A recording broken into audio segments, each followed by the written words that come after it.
Mozam Khan, Sri Hanuman Sinde, Sri Manchireddy Kishan Reddy.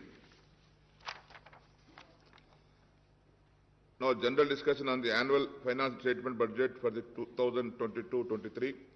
I request Sri AKBARUDDIN OWAISI Garu to initiate the general discussion on the annual finance statement budget for the year 2022-23. Honorable Speaker, sir. Sir, before I go on the discussion on the budget, state budget for the year 2022 and 2023, I would like to congratulate the Honorable Chief Minister Sahab for making the announcement for the recruitment in the government department. बहुत देर से ये मुतालबा था और आज chief minister साहब ने इस ऐवान के जरिए रियासत की आवाम में एक खुशी की लहर दौड़ा दी कि इतने सारे तकर्रुरात का ऐलान किया, ना सिर्फ वैकेंसीज को फिल करने का ऐलान किया बल्कि उसके साथ ही साथ ये भी ऐलान किया कि जितने भी जो लोग काम कर रहे थे कॉन्ट्रैक्ट बेसिस पे उनको भी रेगुलर करेंगे और सालाना हर वैकेंसी जब भी आएगी उसको पुर किया जाएगा। ये काबिल मुबारकबाद इक़दाम है जिसके लिए मैं अपनी पार्टी की जानिब से चीफ मिनिस्टर साहब को, रियासती हुकूमत को दिल की गहराइयों से मुबारकबाद देता हूं। Sir, now going ahead with the discussion on the state budget for the year 2022 and 2023. Sir, I congratulate the Finance Minister, Janab Harish Rao Sahab, for presenting the next year budget with a record outlay of 2.57 crores. I also compliment Harish Rao Sahab for making a marathon budget speech for over 2 hours. However, I would like to say that this budget speech is very significant for 2 reasons. He has given a detailed account of the spectacular progress achieved by the Telangana state in the last 7 years since 2014. He has also pointed out clearly that this progress was made without any contribution of the central government and despite some hurdles created by those in power in Delhi. One could imagine what more Telangana state would have achieved if the powers that be in Delhi were responsive to its needs and demands. I don't want to repeat what the Finance Minister Sahab had stated about the discrimination suffered by the Telangana state at the hands of the Delhi rulers. I strongly condemn the discriminatory attitude of the centre against Telangana state. In the recent past, the central government has tried to snatch away the power of the state through several legislation and actions. Even in the next year's union budget, no justice was done to Telangana state. None of our irrigation projects have been given national status, and not a single rupee was sanctioned by the central government for these projects. So right from 2014, when the first Telangana budget was presented in this house, we have been cautioning that the central government is denying its due share to the state in the devolution funds. I have been repeatedly stating this, sir. Sir, we have also been cautioning that the 14th and the 15th Finance Commission have not done justice to the state, which requires special assistance for its faster development. So we have also made it very clear when the demonetization was announced, it was me and my party which has opposed the demonetization, and the demonetization has resulted in derailing the country's economy. The demonetization was responsible for the closure of many small-scale industries. The demonetization was responsible for snatching away the livelihoods of the poorest of the poor people. The demonetization has totally failed, I would say. The derailing of the economy had started from the day when the demonetization had come. We have also, me and myself, stood here in this house and had opposed the GST. And we know that the GST has also been a major cause for derailing the economy, taking responsible for closure of many industries, small-scale industries, taking away the livelihoods of the poor people. So GST had to be discussed more further without a total discussion and taking into account the real reasons as to why the GST was opposed by my party. We have already spoken about it, but I would say that all these are the reasons why the economy of the country was derailed. All our apprehensions have come true, and we have a situation where the state share of divisible pool of central taxes has decreased and the grant in aid also falling steeply. मैं ये भी बात जरूर कहूंगा कि मजलिस इत्तेहाद अल मुस्लिमीन मुसलसल मरकजी हुकूमत की नाकामियों पर रियासती हुकूमत को बार बार मुतवज्जो कराती रही, बार बार आगाह कराती रही और बोलती रही कि आपकी ये खुर्बत रियासत के लिए नुकसानदेह साबित होगी। देरी सही, लेकिन आज हम देखते हैं कि रियासती हुकूमत आज मरकजी हुकूमत के इक़दामात के खिलाफ शिद्दत के साथ आज उससे इख्तिलाफ कर रही है और अपनी नाराजगी का इजहार कर रही है। तो आखिर मजलिस इत्तेहाद अल मुस्लिमीन की बात और उसकी पॉलिसी सही साबित हुई कि रियासती हुकूमत से को नुकसान पहुंचा मरकजी हुकूमत की खुर्बत के जरिए। Sir, for instance the state share of central taxes has come down from rupees 15.987 crores in 2019 and 20 to rupees 7,589 crores in the first 10 months of the current financial year to 2021-2022 as per the CAG accounts. Similarly, the grant in aid for the center has decreased from 11,598 crores in 2019 and 20 to rupees 7,303 crores in the first 10 months of 2021 and 2022, sir. Hence, that state's share of central taxes and central grants in aid together total rupees 27,587 crores in 2019 and 20. And this has come down to just rupees 14,892 crores in the 10 months of 2021 and 2022, sir. So the direct consequence of lack of adequate central grants and share in divisible pool is that the state has to depend mainly on the borrowings to finance a big chunk of its revenues and capital expenditures. At the same time, GSDP has more than doubled from 4.51 lakh crores in 2013-14 to rupees 11.55 lakh crores in the year 2021-22, sir. Moreover, the state has recorded positive growth in the last 2 years despite the impact of COVID, even as other states had registered negative growth.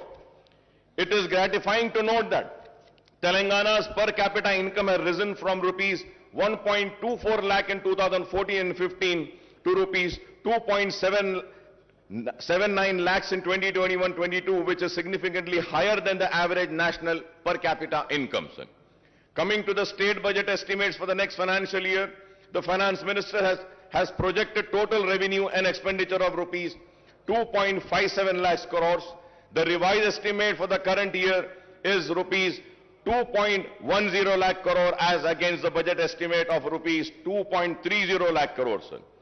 Honorable Speaker, sir, as per the CAG Telangana accounts, at a glance for the current financial year at the end of January 2022, the total receipts are rupees 1.43 lakh crores and total expenditure is rupees 1.37 lakh crores. The receipt include huge borrowings of rupees 44,366 crores, sir. I must admit that the successive finance ministers of Telangana are incorrigible optimistic. Every time they present the state budget, they come up with a very impressive estimates, but the actual receipts and expenditure indicates a massive shortfall after year after year.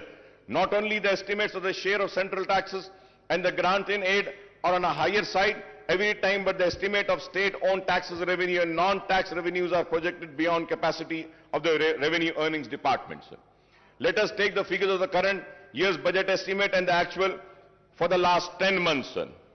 Sir, if we have to see the figures of the last 10 years, sir, the state-owned revenues are estimated at rupees 98,179 crores, but the actual receipts in 10 months are only 77,789 crores, that is 79% of the estimates. Similarly, the state non-tax revenues are projected at rupees 30,577 crores, but the actual receipts are 5,600 crores, that is 18% of the estimates. The state's own tax and non-tax revenues together were estimated at rupees 1,28,756 crores, but the actual receipt in 10 months amount to rupees 83,389 crores. The state is supposed to earn rupees 45,367 crores to achieve the year's budgeted target of rupees 35,367 crores as per the revised estimate. Honorable Speaker, sir, I don't think that the revenue earnings departments can perform miracles and achieve 10% target before the financial year, which closes at March 31st. A direct consequence of the shortfall in revenue received is the huge shortfall in the state expenditure on both welfare schemes and developmental activities. The statement of CAG report on state budget, sir, which clearly gives a picture to us. If we have to see, Honorable Speaker, sir,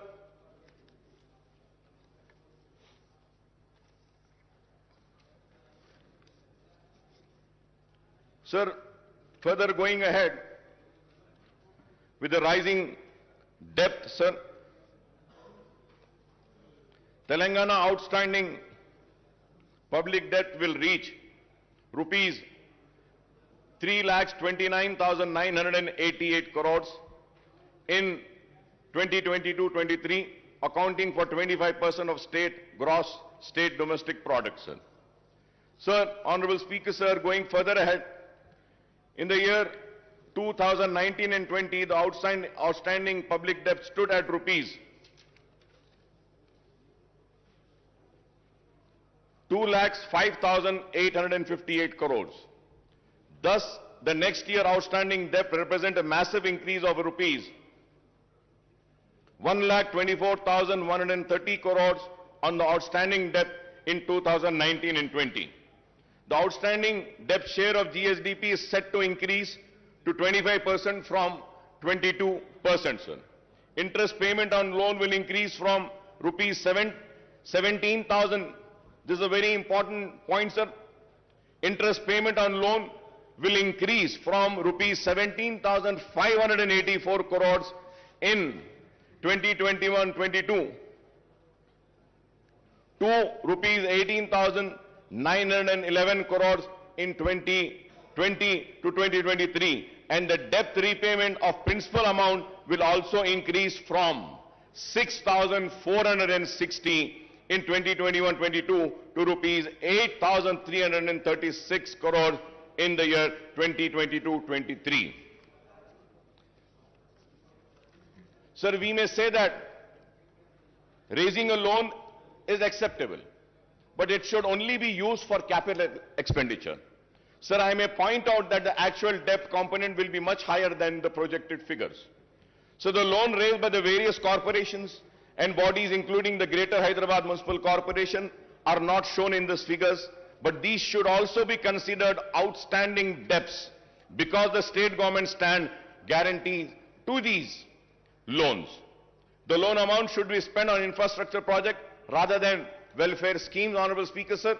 And I hope that when Honorable Finance Minister would reply, he would also give me the details of the loans raised by various corporations. Honorable Speaker, sir, as per the CAG report, budget allocated and actual revenues and expenditure, if we have to see, sir, for the financial year 2021, the budget estimate was 2,21,686.54. And the actuals were 1,42,688. that amounts to 64% only. When we see 2021, the budget estimate was 1,76,393.20. The actuals were 1,45,599.95. The percentage is 82.54. 2019 and 20, 1,37,226.53. Actuals were 1,32,508.87. Percentage was 96.56. 2018 and 19, 1,67,859.35. The actuals were 1,25,554.70, that is 74.80. 2017 and 18, budget estimate was 1,44,986.52. The actuals were 1,15,887.35. 2016 and 17, budget estimate 1,27,266.59. The actuals were 1,17,799.40. That is 92.56%. 2015 and 16, 1,11,974 was the budget estimate. 1,11,974.82.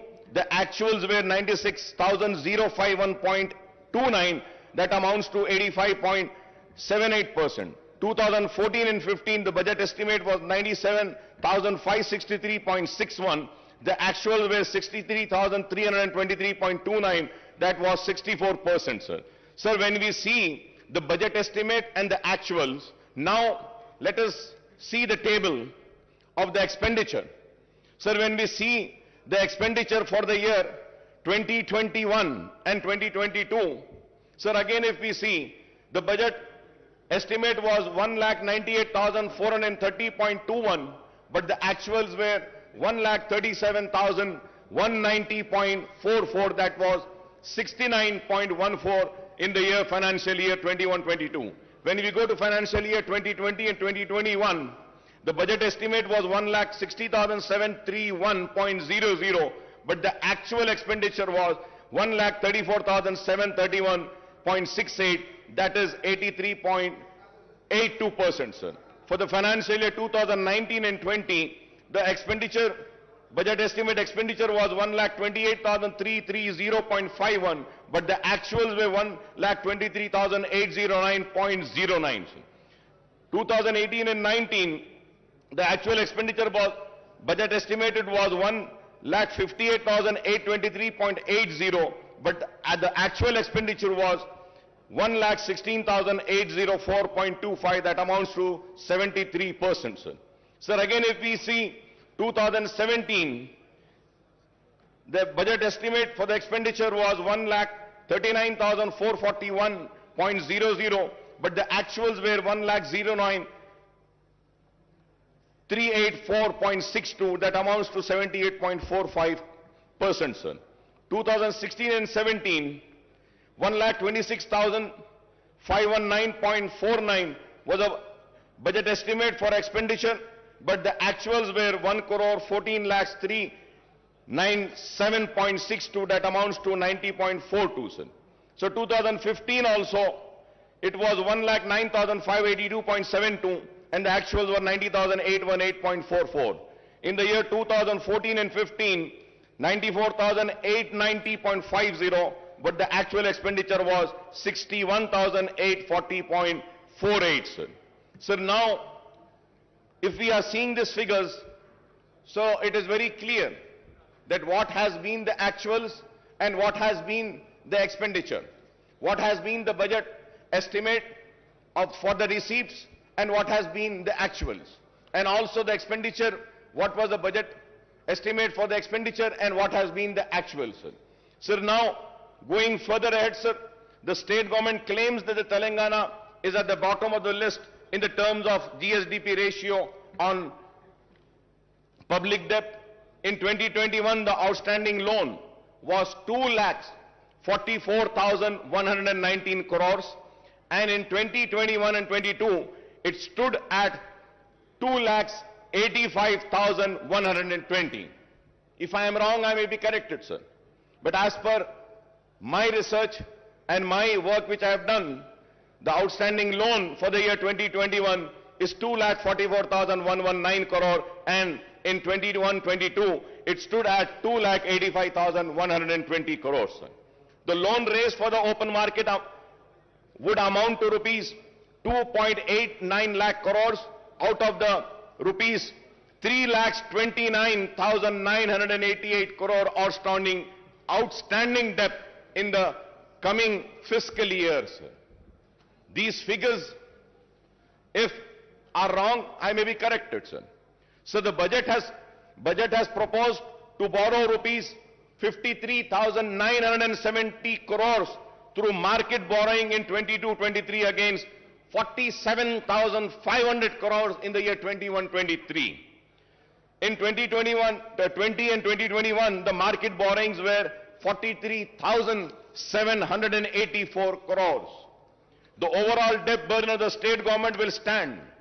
The important point, Honorable Speaker, sir, the overall debt burden of the state government will stand at 3,29,988 crores, including market borrowings of rupees 2,89,873 crores loan from the central government amounting to rupees 7,188 crore loan from autonomous bodies, rupees 13,591 crores special security, small saving and provident fund, etc., rupees 19,336.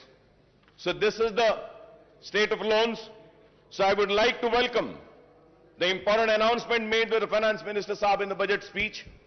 The government has increased the Aarogyasri reimbursement limit from rupees 2 lakh to 5 lakhs for routine procedures and up to 10 lakhs for transplant.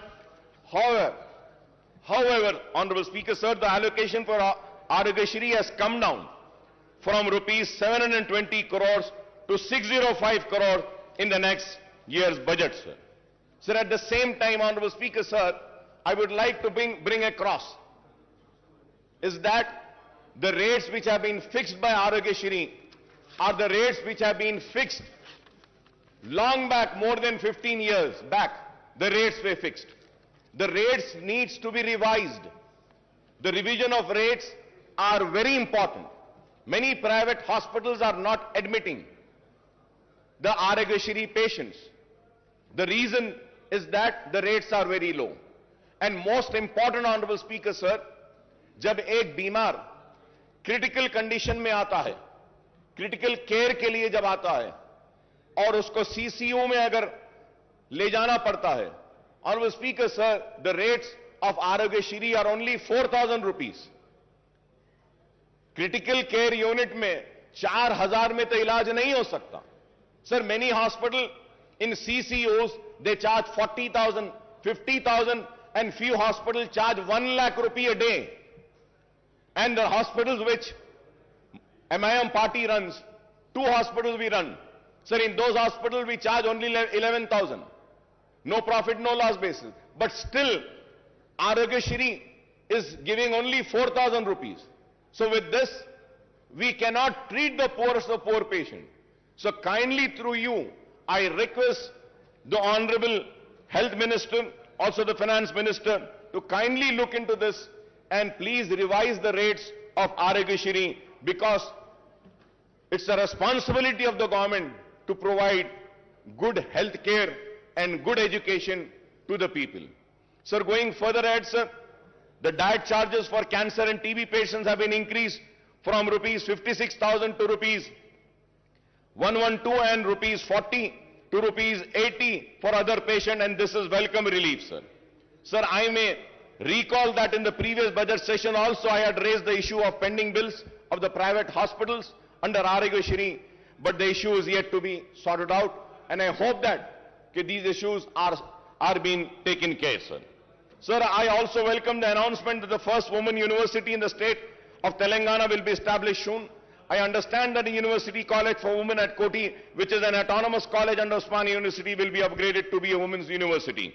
I may also recall that there are huge numbers of vacancies and professors and associate and assistant professors in all the state universities, including specialized universities, including agriculture, horticulture, veterinary, and technological universities. Sir, there are vacancies of lecturers also in government degree, polytechnic, and junior colleges. There are vacancies of lecturers also in the government degree in polytechnic and junior colleges.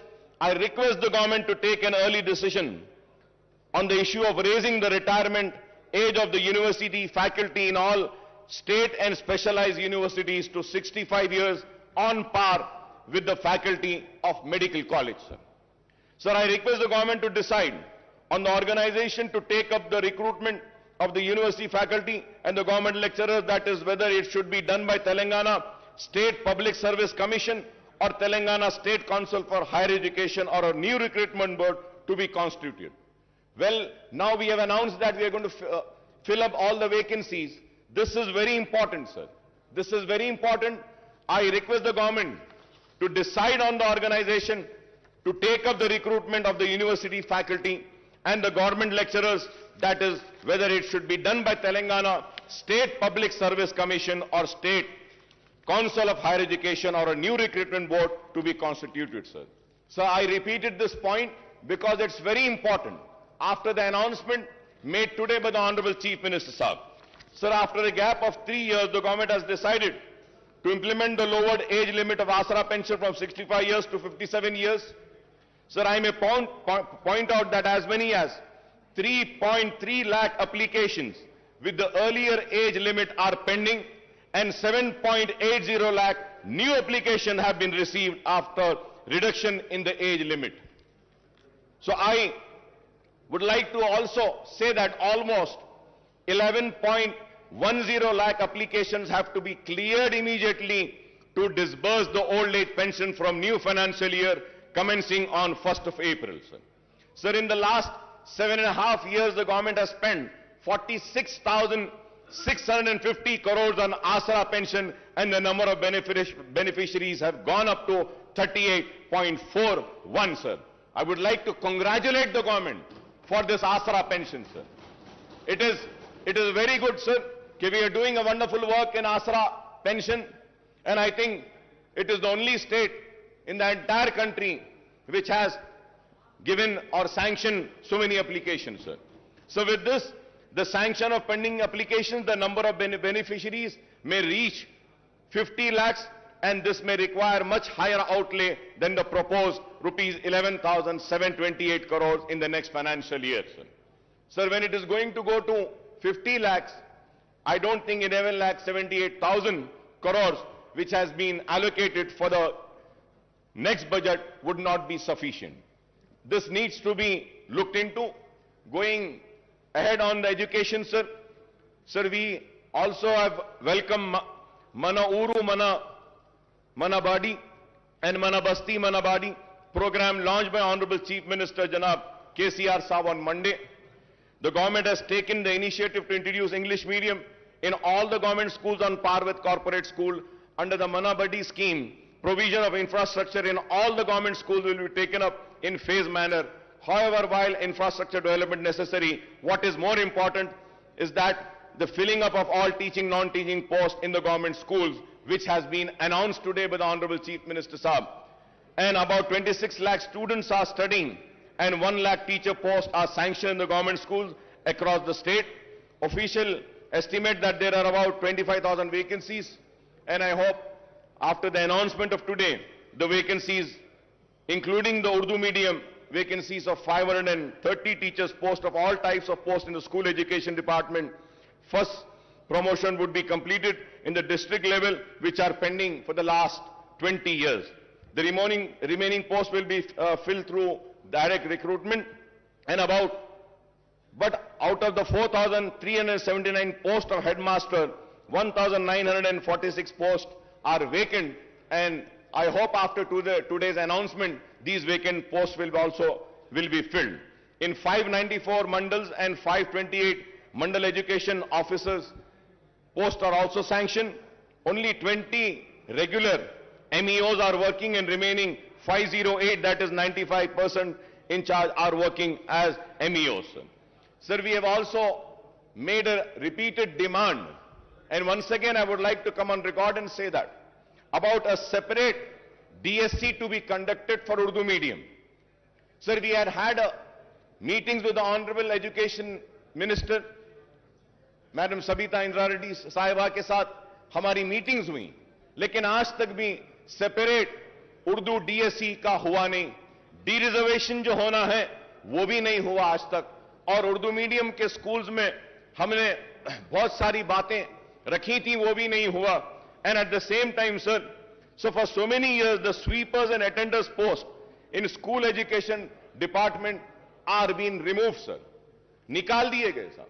आपको हैरत होगी साहब, पूरे रियासत में झाड़ू देने वाले और अटेंडर्स के जो पोस्ट है स्कूल एजुकेशन में, वो निकाल दिए गए. और हमने देखा है कि टीचर्स झाड़ू दे रहे हैं, टॉयलेट्स को साफ करने वाले कोई नहीं है. This is a very important issue which needs to be taken up, which needs to be addressed, sir. Sir, there are 85 mandal in charge MEOs are looking after one mandal each.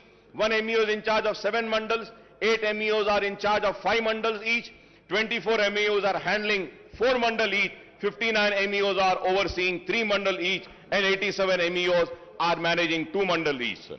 So the state has 33 districts, but the government has not sanctioned the DO post for all the districts. For all the districts, we need to have DOs, sir. Out of the 12 DO sanctioned posts, only 7 DOs are working, and there are 5 vacancies, and we are told that 26 districts, only in-charge DOs are running the show. In Telangana state, 66 deputy DOs posts are sanctioned, but only 6 deputy DOs are working, and remaining 60 posts are vacant, and I hope that these vacant posts would be filled by the announcement made by the Honorable Chief Minister Saab today. Also, 70 senior lecturer posts are vacant. Out of 166 Telugu lecturer posts, 152 are vacant and only 15 are working, and out of 40 Urdu lecturer posts, 37 are vacant and only 3 are working, and I hope that these vacancies will also be filled up by the announcement made by the Honorable Chief Minister Saab. Sir, at the same time, sir, so Honorable Speaker, sir, I might sound very bad, and my friends and colleagues might feel very offended, but sir, I am not here to offend anybody. I am here to bring to your kind notice, sir. Sir, we have a sanctity of this house. Sir, we have to maintain the decorum of this house. We have to keep the honor of this house alive. Sir, in this house, the leader of the house, Chief Minister Saab, had announced on my request and on my demand, sanctioning 20 crores to Falaknuma Educational Campus.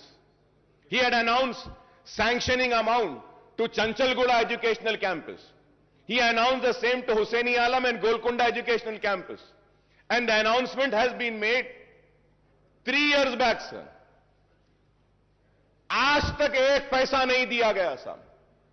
साहब, मैं आपको मेरी बात बुरी दिखेगी, लेकिन अगर कोई मेंबर अपनी सीट पर से उठकर यहां अगर वेल में आता है तो उसको सस्पेंड कर दिया जाता है, लेकिन जो अनाउंसमेंट इस ऐवान में होता है उसको पूरा नहीं किया जाता, तो उसके ऊपर आपको फैसला लेना पड़ेगा. स्पीकर साहब, अगर नहीं करना है तो अनाउंस ना कीजिए, मेहरबानी होगी नहीं करिए.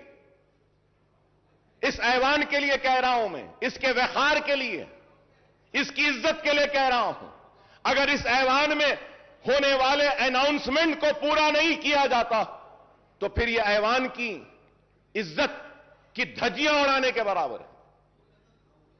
तो मैं आपके जरिए हुकूमत से मुतालबा करूंगा कि जो ऐलान किया गया फलकनुमा कैंपस के लिए, जो ऐलान किया गया गोलकुंडा कैंपस के लिए, जो ऐलान किया गया हुसैनी आलम कैंपस के लिए, जो ऐलान किया गया चंचलगुड़ा कैंपस के लिए, वो ऐलान को पूरा करिए बराए मेहरबानी.